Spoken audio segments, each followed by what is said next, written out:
건강한 민주주의 네트워크를 제가 하려고 하는 이유가 바로 이거예요. 정경사교국, 정치경제사법교육국토, 이것을 민주화해야 된다는 거야. 이 관존민비가 민존관비로 근엄 정신을 우리 시민들이 갖지 않는 한 이 김동연 사태, 이 경기도지사 자기 관내에 저렇게 위험천만한 작업장이 있다는 것 자체를 이해를 못하고 있는 놈이란 말이야. 그럼 왜 거기 경기도지사를 하나?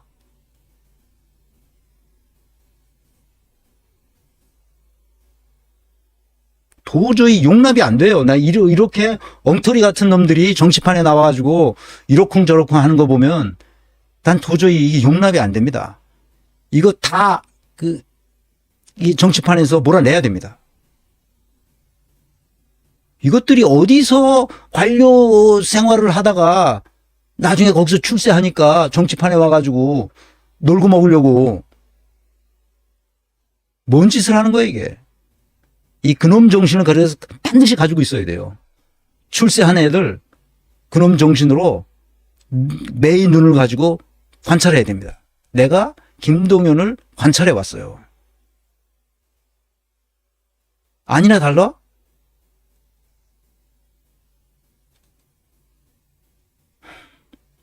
이 문제의 원인은 경제 부문이 민주화되지 않았기 때문이야. 산업 생태계를 만들어내지 못하기 때문이야. 그것은 재벌을 개혁하지 않았기 때문이야. 이게 문제의 원인입니다.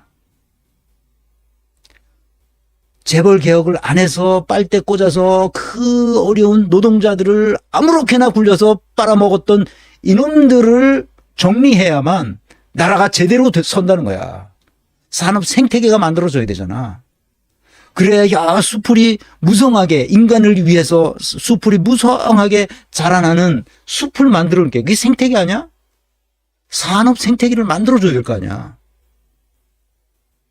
인간을 개, 돼지 취급을 하는 이 업체들이 수천 개가 있는데 그거 하나 제대로 관리를 못 하잖아, 지금.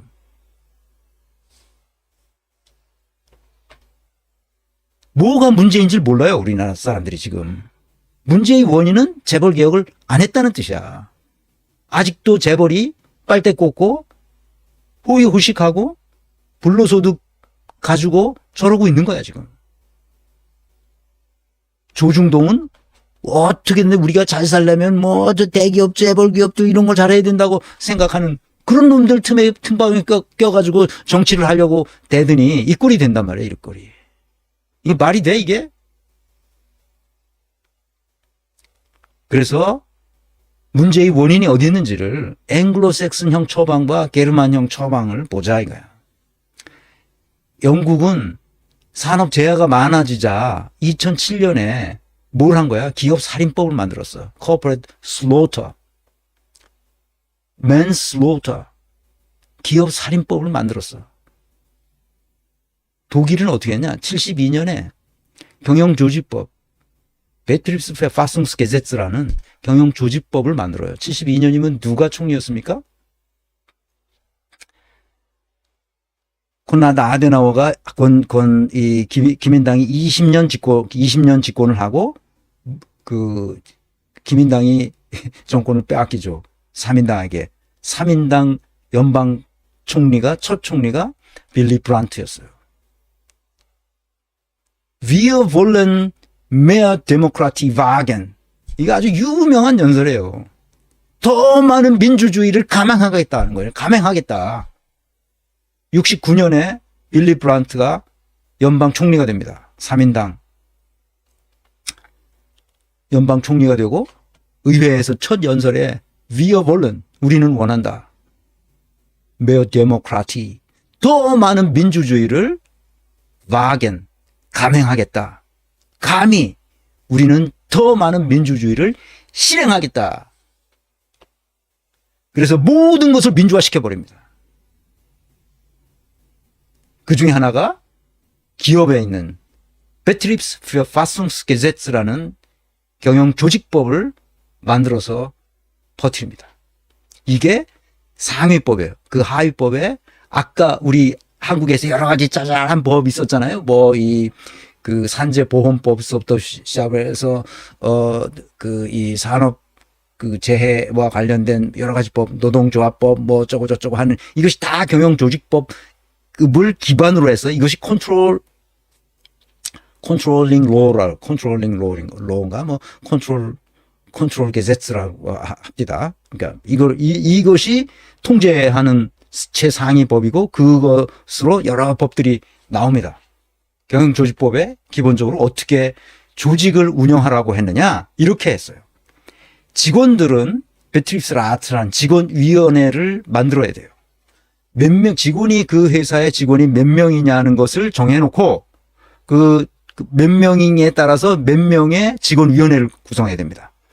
뭐 5명서부터 20명까지, 20명에서 50명까지, 50명에서 100명까지, 100명에서 200명까지 뭐 이런 식으로 뭐 수천 명까지, 뭐 7천 명인가 10,000명 몇 가지. 옛날에 80년대 내가 이걸 다 그 공부를 했었는데 하여튼 얼마든지 큰 기업들로 그 이 직원위원회를 선출해서 직원들이 그 노사 협력을 할 수 있도록 만드는 거예요. 말하자면. 근데 이 직원위원회는 노동조합이 아니에요. 노동조합은 각 개별 기업이 노동조합을 할 수가 없어요. 그건 직원위원회예요. 직원위원회는 경영이사회, 이게 이사회예요. 경영이사회, 포슈탄트라는 경영이사회와 직원위원회 사이에 서로 합의에 의해서 의사결정을 해요. 그 독일은 항상 합의야. 투표보다 더 중요하게 여기는 것은 합의야. 합의를 해야 돼. 그래서 콜레기알 데모크라티 또는 콜레기알 프린시프, 콜레기알 데모크라티니까 합의의 민주주의, 콜레기알 프린시프 그러니까 합의의 원칙을 지키는 거야. 만약에 합의가 안 되면 투표를 해 그때 가서. 자, 무슨 말인지 이해하셨죠? 그 경영이사회가 우리로 말하면 이사회야. 집행이사회라고도 하고 이사회의 대표가 있지. 이사회의 대표도 다른 이사들과 똑같은 권한을 가지고 있어. 다만 조직을 대표할 뿐이야. 여러 경영이사 중에 한 사람이 맨 앞에 있기 때문에 포슈탄트야. 포슈탄트, 포게제츠인데 그러니까 그게 뭐냐면 맨 앞에 서 있는 사람, 맨 앞에 서 있는데 맨 앞에 앉아 있는 사람, 그 사람을 그러니까 라틴어로 프리모스 인터 파레스. 그러니까 무슨 말이냐면 모든 건 다 똑같은데 그냥 맨 앞에 있는 사람이야. 그러니까 경영이사회도 항상 합의를 해서 의사결정을 하도록 했어요. 자기가 회사의 대표라고 해서 지시하고 명령하고 이런 게 애시당초부터 없단 말이지. 합의. 이사회에서 합의해서 의사결정해. 그런데 합의해서 의사결정한 것이 그 노동자들의 직원들의 근로 조건에 해당되는 것이라면 이사회가 결정한 것이 경영이사회가 결정한 것이 직원들의 노동 조건과 관련이 된 것은 반드시 직원위원회에 합의를 거치도록 되어 있습니다. 합의를 거치지 못했다. 그랬으면 뭐야? 효력을 발생할 수가 없어요. 이사회에서 결정한 것도. 많은 사람들이 우리 한국에 있는 이 독일의 이 경영조직법을 잘 모르는 사람들이 노동이사가 이 경영이사회에 그 이사회에 노동이사가 들어가 있다. 이렇게 얘기하는데 그거는 잘못 이해한 거예요. 노동이사가 경영이사회에 들어가진 않아요. 일반적으로. 들어가지 않고 경영이사에서 노동 조건과 관련된 급여라든지 또는 작업에 있어서 위험도를 측정해가지고 그것을 어떻게 한다든지 하는 모든 것은 다 직원위원회에 합의를 거쳐야만 합의 문서에 사인이 있어야만 효력이 발생하도록 돼 있어요. 이해하셨죠? 그러면 경영이사회는 누가 뽑느냐? 감독위원회가 따로 있어요. 감독위원회는 아우프시스라트라는 감독위원회가 따로 있어서 이 감독위원회는 어떻게 뽑느냐? 주주들 있잖아, 주주. 이거 다 주식회사 얘기야. 주식회사가 아니어도 유한회사라도 똑같아. 그 힘 있는 권력자들, 주주들이지. 그 주주들이 반을 차지해, 감독위원회. 이것도 몇 명인 경우에는 몇 명까지 들어간다 하는 것이 다 법에 돼 있어. 그러니까 감독위원회가 어떻게 구성돼? 50대 50으로 구성해져요. 주주 측 50, 일반 노동자 측 50. 딱 반으로 돼 있어요. 그런데 감독위원회 위원장, 사회를 보는 사람이죠, 위원장은. 그 사회를 보는 사람이 누구냐? 주주 측이에요. 거긴 그렇게 법에 돼 있어. 주주 측이 위원장을 맡는다. 그리고 모든 인원은 50대 50이다. 딱 돼 있어. 그럼 감독위원회 역할은 뭐냐? 경영이사회의 경영이사들을 뽑는 거야. 여기는 생산 담당, 이 판매 담당, 뭐 영업 담당, 또 뭐 기타 여러 가지 구매 담당, 또는 뭐 해외 담당, 또 인사 조직 담당, 뭐 쭉쭉 있을 거 아니야. 생산 담당, 뭐 이런 쭉 이사들이 있을 거 아니야. 그 중에 여러 자기 업무 영역이 있는데 어떤 업무 영역을 맡은 사람이 대표를 맡았어요. 판매 또는 영업 담당이 맡거나 또는 그 재무 담당이 대표를 맡거나 그래요. 자기가 맡은 게 있고 원래 맡은 자기 전문 분야가 있고 그리고 하나를 더 붙은 거지. 대표라는 레테르를 하나 더 맡는 거지. 뭐 누군가 대표하는 사람이 한 사람은 있어야 되니까. 이 경영이사회가 그렇게 구성됩니다. 항상 합의를 통해서 경영의사결정을 내리죠. 그 이사들을 누가 뽑는다? 감독위원회에서 뽑아요. 그리고 경영이사회가 회사에 관한 여러 가지 정책, 여러 가지 해야 할 일들을 사업 계획들을 만들잖아요. 그런 것은 다 누구에게 합의를 거쳐야 되냐? 감독위원회의 합의를 거쳐야만 의미가 있어요. 그러니까 이 세 기관이 각각 자기의 역할이 있어서 완벽한 분권화가 일어났어요. 그래서 각자 자기 일을 하면서 다른 사람들에게 우리가 무슨 일을 한다는 걸 다 알려야 돼. 우리가 이런 거 하니까 미리미리 검토해가지고 가장 합리적인 것을 우리가 합의를 요청할 때 미리미리 알려줘. 그러니까 합의를 갑자기 우리가 이런 거 합니다. 이렇게 하는 독일 사람들은 없어. 미리 다 알려줘. 중간중간 다 알려줘. 우리가 이렇게 갈 거다. 이렇게 하려고 한다 하는 것을 다 공유합니다. 직원들도 다 공유하죠. 다 공유합니다. 숨기는 게 없어요.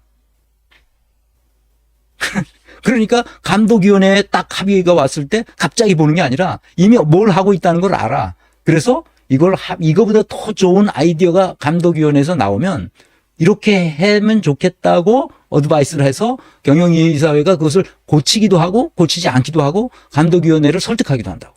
그래서 이렇게 한다. 이렇게 하자. 이렇게 하죠. 그럼 감독위원회 노동자 측은 어디서 나오냐? 산업별 노조에서 오기도 하고 직원들 중에서 가기도 합니다. 감독위원회에. 직원들도 일정 부분 가고 산별 노조에서도 일정 부분 옵니다. 그러니까 감독위원회는 50도에 50, 경영이사회는 감독위원회가 뽑은 이사들에 의해서 만들어지고 그 경영이사회가 결정하는 데 있어서 직원들의 근로조건과 관련된 노동조건과 관련된 것은 반드시 직원위원회의 합의를 거쳐야 된다는 거야. 그러니까 위험한 사업장을 위험한 채로 직원들이 놔두겠어? 안 놔두겠어? 놔둘 리가 없지. 그러니까 경영이사회가 회사를 운영하기 위해서는 직원들의 안전에 완벽한 확신이 설 때까지는 일을 시키지 않지. 일을 시키지 않아. 그래서 어떻게 됐냐? 영국에서는 기업살인법으로 확 줄였어요. 산업재해를 확 줄였습니다. 그게 어떻게 되냐? 이거 위키피디아 가보면 다 나옵니다. List of countries by rate of fatal workplace accidents. 이거 찾아보세요. 10만 명당 산재 사고 사망이 미국은 5.2명입니다. 산재 사고만 당한 거. 영국은 2007년 이후에 쭉 들었습니다. 기업살인법을 제정했으니까 고용주들이 이거 산재 사망 나면 고용주들이 감옥에 갑니다. 감옥에 가고 엄청난 벌금 때려 맞습니다. 그러니까 확 들었어요.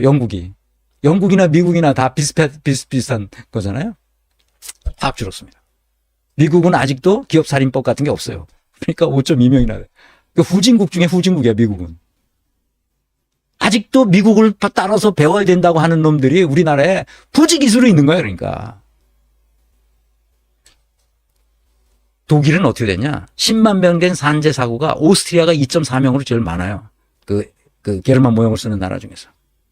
스위스가 1.1명, 독일이 0.7명. 우리가 뭘 보고 배워야 되겠어요? 우리가 어떻게 해야 되겠냐고.